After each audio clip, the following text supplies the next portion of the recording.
Hi, I'm Dr. Michelle DeRamus. I'm the child psychologist with Preferred Medical Group, and my special area of interest is autism spectrum disorder. Today we're going to talk a little bit about the top 10 tips for parents of children with autism spectrum disorder. First of all, one of the most important things we can do is focus on your child's strengths. All kids with autism have certain things that they're good at and certain things that may be a little bit harder for them. But if we can focus on those strengths and even sometimes some of those special fixations that they may have and help them learn and build the areas of weakness using those strengths, it's going to work out a lot easier for you as parents as well as easier for the kids and help them build those skills better. Our next tip is to find ways to make life more predictable. Kids with autism often really struggle with unpredictability, and because of the social and communication impairments that they struggle with, a lot of times the world can feel pretty confusing. And so if we can make things more predictable for them, that can really be beneficial. And some ways that we can do that is by using social stories to help them understand new social situations. We can also use schedules to help them know what's coming during their day so that they can understand what's expected of them throughout the day. Our next tip is to make sure that your child knows how to ask for a break. A lot of kids with autism spectrum disorder have a hard time with emotion regulation. And so one of the things that we really need to make sure that our kids know how to do is to ask for a break when they start to feel overwhelmed or upset about something. You can use things like pictures, like a break card that you can hand your child to help them know that you think it's time for them to take a break. You can also teach them how to use a break card or give them a script so that they know what words to use when it's time to ask for a break.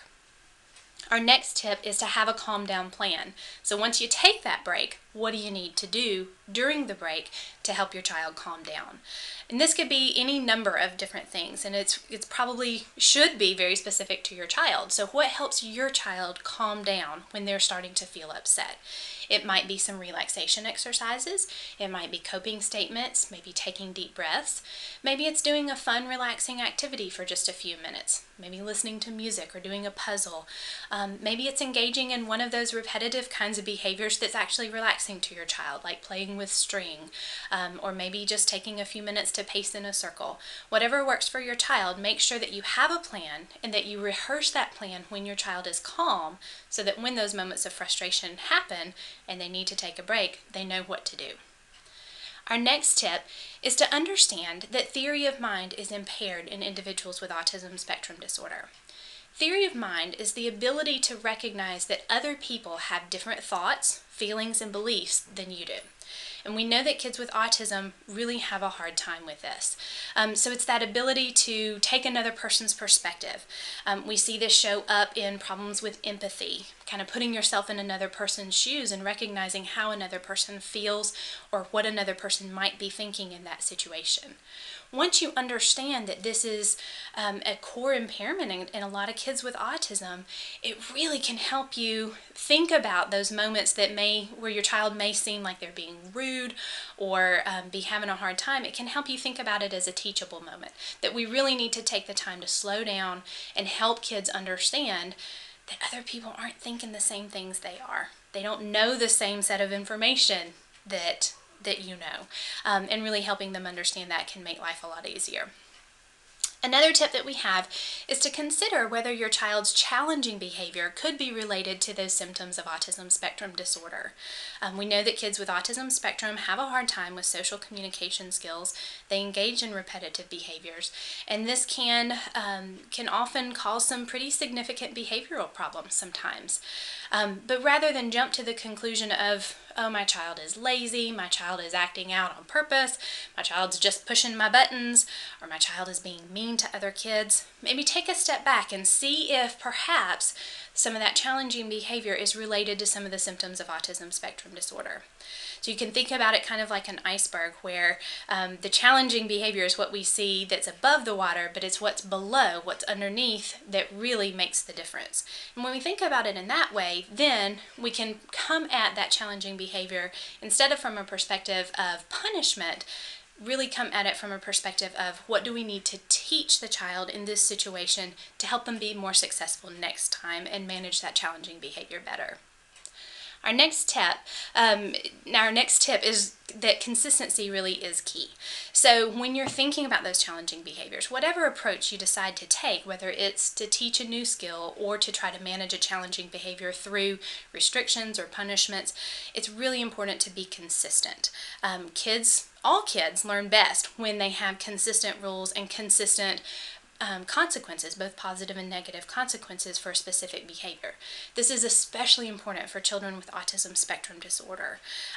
Often they may have a little bit of a harder time learning things and need a little bit of extra repetition, and so the more consistent you can be, the better your child is going to learn those rules and learn those new skills. This also applies for being consistent across different settings, so from grandma's house to your home to school.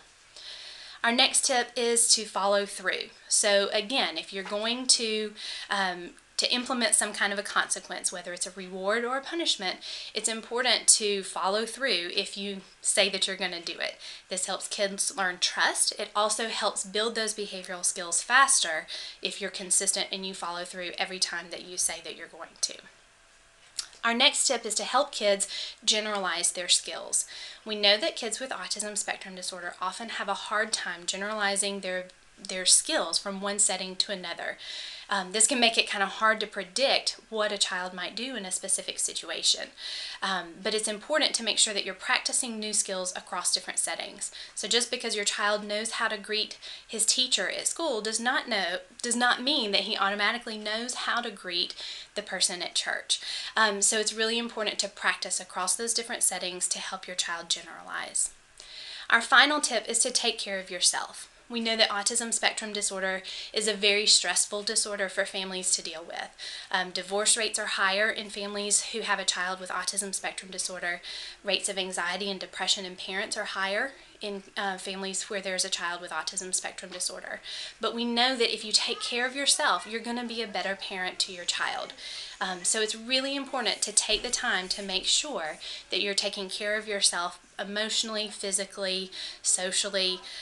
Really try to make sure that there's at least one other person who knows how to care for your child, so that if you do need a break, if you do need a little bit of time to take care of yourself, that you can say, hey, can you watch my child for an hour and let me go just regroup for a little bit, just to keep yourself at your best, because you're going to be the best parent that you can be if you're taking care of yourself first.